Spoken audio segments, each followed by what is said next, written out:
Positive verb get and have when we arrange someone to do something for us.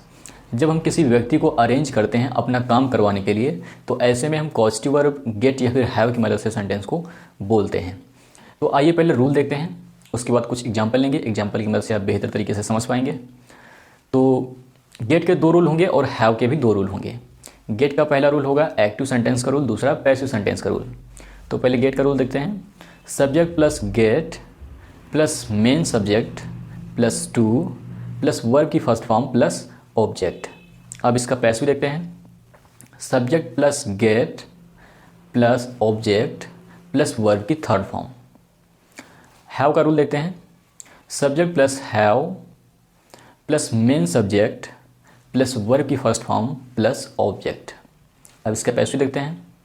Subject plus have plus object plus verb की third form.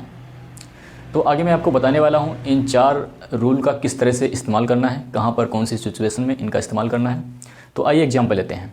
यहाँ पर मैंने 2 example लिए हैं। पहला example देखिए, मैंने अपना घर साफ किया। दूसरा एग्जाम्पल है, मैंने जॉन से अपना घर साफ कराया। अब यहाँ पर पहले एग्जाम्पल में सब्जेक्ट काम खुद कर रहा है और दूसरे एग्जाम्पल में सब्जेक्ट किसी दूसरे व्यक्ति पर निर्भर है, वह किसी दूसरे व्यक्ति से अपना काम करा रहा है। तो ऐसे में हम पॉजिटिव वर्ब की मदद से सेंटेंस को बनाएंगे। तो आइए अब इस सेंटेंस को बनाते हैं। मैंने अपना घर जॉन से साफ कराया। उठा बैठा खाया पिया पास्ट इंडेफिनिट टेंस का सेंटेंस है, तो उसके मुताबिक वर्ब की सेकेंड फॉर्म का प्रयोग किया जाएगा। और वर्ब क्या है? पॉजिटिव वर्ब है। तो यहाँ पर आप गेट की मदद से बनाएंगे या फिर हैव की मदद से बनाएंगे। दोनों तरीके से इस तरह के सेंटेंस आप बना सकते हैं। तो आइए पहले इसे गेट से ट्रांसलेट करते हैं। I got John to clean my house. Get की second form got. I got John to clean my house. मैंने जॉन से अपना घर साफ कराया। अब यहाँ पर आप हैव से भी बोल सकते हैं। आई हैड, हैव की second form had. I had John clean my house. अब यहाँ पर टू नहीं आएगा क्योंकि आपको हमने पहले बता रखा है कि हैव के केस में टू नहीं आता है। तो इस तरह से आप गेट और हैव दोनों का प्रयोग करके सेंटेंस को बोल सकते हैं, लेकिन have is more formal than get. Have ज़्यादा नैतिकता को दिखाता है गेट की तुलना में। तो जब भी आप कभी किसी मंच पर बोलेंगे या फिर किसी कॉमर्शियल जगह पे बोलेंगे, लोगों के सामने बोलेंगे, तो ऐसे में आप हैव का यूज करेंगे तो आपके लिए ज़्यादा बेहतर रहेगा। और गेट का प्रयोग आप कहीं भी कर सकते हैं, इनफॉर्मल वे में कहीं भी आप फैमिलियर तरीके से अपने दोस्तों से, अपने कलीग से बात कर सकते हैं गेट की मदद से। तो अगला एग्जांपल देखते हैं। मैंने अपना घर साफ कराया। पिछले एग्जांपल में आपने देखा था कि जॉन ने घर को साफ किया था। जॉन वाक्य का मेन सब्जेक्ट था। अब यहाँ पर इस वाक्य में कोई मेन सब्जेक्ट नहीं है, तो ऐसे में हम पैसिव वॉइस के रूल का इस्तेमाल करेंगे। मैंने अपना घर साफ कराया, उठा बैठा खाया पिया पास्ट इंडेफिनिट टेंस का सेंटेंस है, तो वर्ब की सेकेंड फॉर्म का प्रयोग करेंगे। I got my house cleaned. Get की सेकेंड फॉर्म गॉट और क्लीन की third form cleaned. I got my house cleaned. मैंने अपना घर साफ कराया। अब इसे हैड से भी बोल सकते हैं। आई हैड, हैव की second form had. I had my house cleaned. मैंने अपना घर साफ कराया।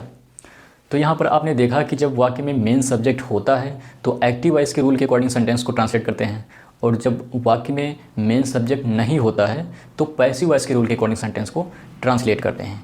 तो उम्मीद करते हैं इन दोनों वाक्यों की मदद से आपको बेहतरीन तरीके से समझ में आया होगा कि कहाँ पर एक्टिव वॉइस के रूल का इस्तेमाल करेंगे और कहाँ पर पैसिव वॉइस के रूल का इस्तेमाल करेंगे। तो आइए कुछ और एग्जांपल लेते हैं। मैं अपनी कार धुलवा रहा हूँ। अब यहाँ पर जो कार को धो रहा है उसका जिक्र वाक्य में नहीं किया गया है, यानी कि वाक्य में मेन सब्जेक्ट नहीं है। तो ऐसे में हम पैसिव वॉइस के रूल का इस्तेमाल करेंगे। आप गेट का भी प्रयोग कर सकते हैं और हैव का भी प्रयोग कर सकते हैं। जैसा कि आप लोगों को पहले हमने बताया है कि have is more formal than get. Have ज़्यादा नैतिकता को दिखाता है गेट की तुलना में। तो आप अपनी सिचुएशन के मुताबिक इन दोनों में से किसी एक का प्रयोग कर सकते हैं। तो आइए सेंटेंस को ट्रांसलेट करते हैं। मैं अपनी कार धुलवा रहा हूँ। रहा है, रही है, प्रेजेंट कंटीन्यूअस टेंस। यहाँ पर हेल्पिंग वर्ब के तौर पर आई के साथ एम आएगा और गेट के साथ ING लगेगा। I am getting my car washed. Wash की third form washed. I am getting my car washed. मैं अपनी कार धुलवा रहा हूँ। यहाँ पर आप इसे हैव से भी बोल सकते हैं। I am having my car washed. I am having my car washed. मैं अपनी कार धुलवा रहा हूँ। अगला एग्जाम्पल देखिए। मैं अपनी कार ठीक करवा चुका हूँ। अब यहाँ पर आपने जिससे कार ठीक करवाई उसका जिक्र आपने नहीं किया, यानी कि वाक्य में मेन सब्जेक्ट नहीं है। तो ऐसे में हम पैसिव वॉइस के रूल के अकॉर्डिंग सेंटेंस को ट्रांसलेट करेंगे। तो मैं अपनी कार ठीक करवा चुका हूँ, चुका है, चुकी है, चुके हैं, present perfect tense helping verb के तौर पर हैज या हैव और वर्ब की थर्ड फॉर्म का प्रयोग। I have got my car fixed, get की third form got. I have got my car fixed, मैं अपनी कार ठीक करवा चुका हूँ। इसे आप हैव से ही बोल सकते हैं। आई हैव हैड, हैव की third form had. I have had my car fixed, मैं अपनी कार ठीक करवा चुका हूँ। आइए अगला एग्जाम्पल लेते हैं। मैं अपना मोबाइल ठीक करवा लूँगा। अब यहाँ पर भी जो मोबाइल को ठीक करेगा उसका जिक्र वाक्य में नहीं किया गया, यानी कि मेन सब्जेक्ट वाक्य में नहीं है। तो पैसिव वॉइस के रूल के अकॉर्डिंग सेंटेंस को ट्रांसलेट करेंगे। तो मैं अपना मोबाइल ठीक करवा लूँगा, गा गी गे फ्यूचर इंडेफिनिट। तो यहाँ पर हेल्पिंग वर्ब के तौर पर विल आएगा। I will get my mobile repaired, repair की थर्ड फॉर्म रिपेयर्ड, मैं अपना मोबाइल ठीक करवा लूँगा। आई will get my mobile repaired, have के साथ भी आप बोल सकते हैं। I will have my mobile repaired, I will have my mobile repaired, मैं अपना मोबाइल ठीक करवा लूँगा। तो आइए एक और एग्जांपल लेते हैं। मैं अपनी पत्नी से कपड़े धुलवाऊँगा। अब यहाँ पर जो कपड़े धुलवाएगा और जो धुलेगा दोनों वाक्य में हैं, यानी कि मेन सब्जेक्ट वाक्य में है। तो ऐसे में हम एक्टिव वॉइस के रूल के अकॉर्डिंग सेंटेंस को ट्रांसलेट करेंगे। मैं अपनी पत्नी से कपड़े धुलवाऊँगा, गा गी गे फ्यूचर इंडेफिनिट। तो फ्यूचर इंडेफिनिट टेंस के अकॉर्डिंग हेल्पिंग वर्ब के तौर पर विल आएगा। I will get my wife to wash the clothes, I will get my wife to wash the cloth, मैं अपनी पत्नी से कपड़े धुलवाऊँगा। इसे आप हैव से ही बोल सकते हैं। I will have my wife wash the cloth, यहाँ पर टू नहीं आएगा। I will have my wife wash the clothes, मैं अपनी पत्नी से कपड़े धुलवाऊँगा।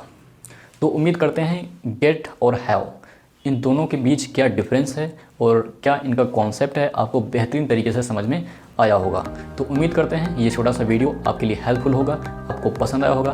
पसंद आया तो लाइक कीजिए, शेयर कीजिए अपने फ्रेंड सर्कल में, ताकि सभी लोगों के पास इस तरह का वीडियो पहुंचे और सभी लोग इस तरह के सेंटेंस को बोलना सीखें। आज के लिए इतना ही, मिलते हैं किसी और वीडियो लेक्चर में किसी और टॉपिक के साथ। तब तक के लिए सीखते रहिए, हंसते रहिए, मुस्कुराते रहिए। Thanks for watching.